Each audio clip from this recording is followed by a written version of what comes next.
café des makers. Venez rencontrer avec nous les makers au café.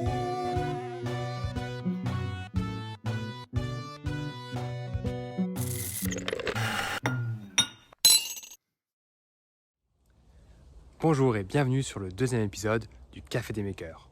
Aujourd'hui, nous sommes à Grenoble et nous allons rencontrer Émilie, la fondatrice de la marque de création d'accessoires de mode Maison Gustave Couture. Allez, c'est parti, suivez-moi, on y va.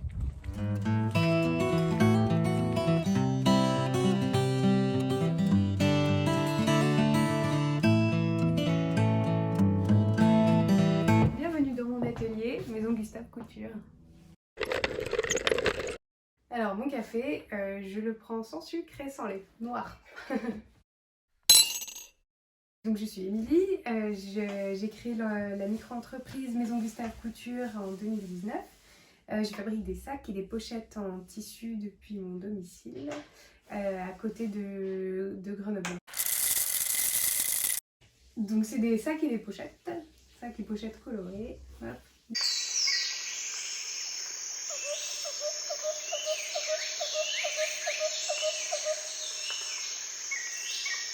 En pochette, voilà ce que je peux fabriquer. Voilà.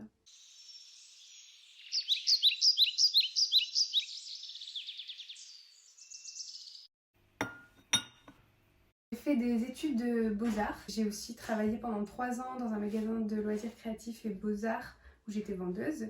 Et c'est pendant que j'occupais ce poste que j'ai décidé de créer ma micro-entreprise pour fabriquer moi-même les petites choses. Et j'avais eu un coup de cœur pour la couture de sacs et de pochettes. Et maintenant, je me consacre à temps plein dans la micro-entreprise.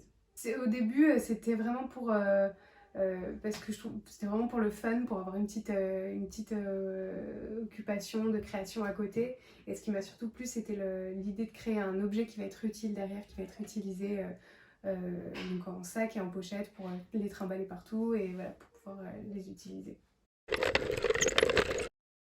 Alors c'est pas vraiment un slogan, mais c'est plus les valeurs de l'entreprise, c'est local, fait main et éthique. Mon petit tampon qu'il y a dans chaque création, hop, toutes mes créations sont tamponnées avec une encre textile, un tampon fait main aussi. Moi j'ai vraiment à cœur de me fournir auprès de distributeurs français. Et je veux absolument pas utiliser des plateformes comme Amazon ou Wish ou AliExpress. Voilà, je veux vraiment aller dans un magasin, ou si je commande sur internet, c'est auprès de magasins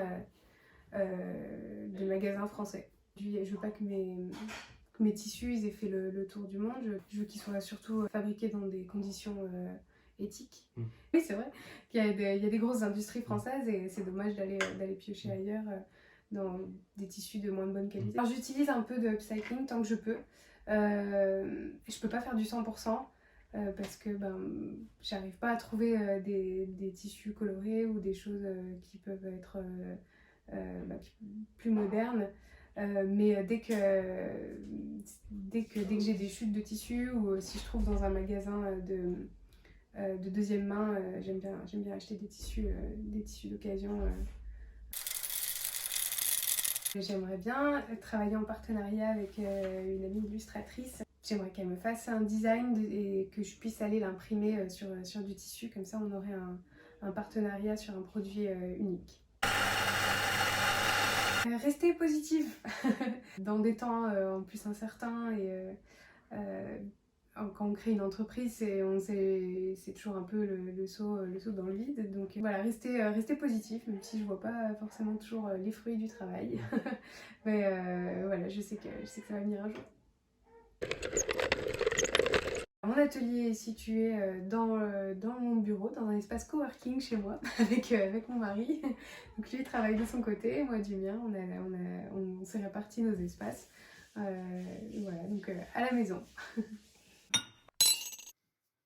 Et suivant les collections, j'aime bien mettre sur papier des idées. Donc j'aime bien griffonner avant, découper des petits morceaux de chute de tissu pour me donner une idée des rendus. et pour faire aussi un peu un point de ce que j'ai besoin en tissu. Et après ce processus, il faut que j'aille acheter mon tissu, ça c'est chouette aussi. Et il y a la découpe de tissu. Donc là on voit des petits carrés, des petits carrés ici, hop, pour une future pochette. Voilà, ça c'est des exclusivités, ce serait une petite collection nature.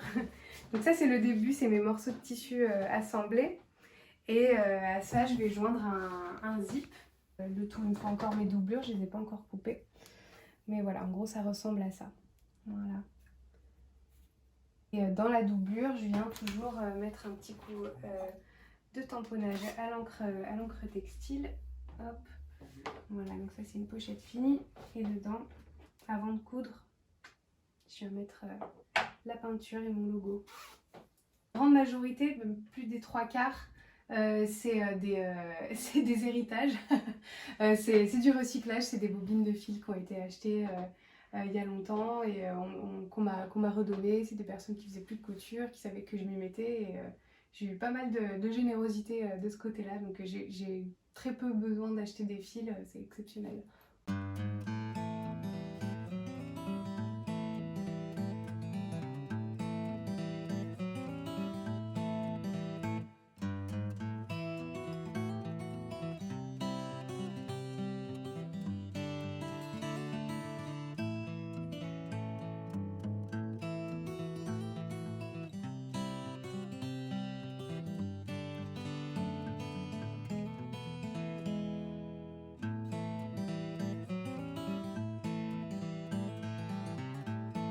Et ce sera une future pochette.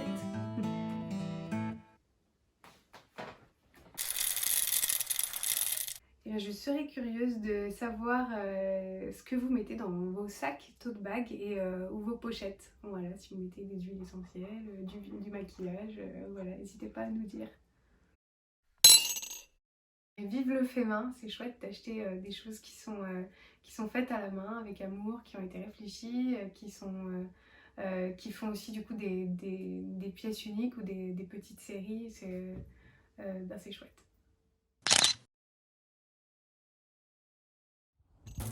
Voilà, nous étions à Grenoble pour le deuxième épisode du Café des Makers. On espère que ce tout nouvel épisode vous a bien plu. On vous dit à tout bientôt pour le prochain. En attendant, portez-vous bien. Allez, au revoir, bonne journée. Au café. Je me représente un coup. T'es pas obligé. Si, voilà, Ok, c'est...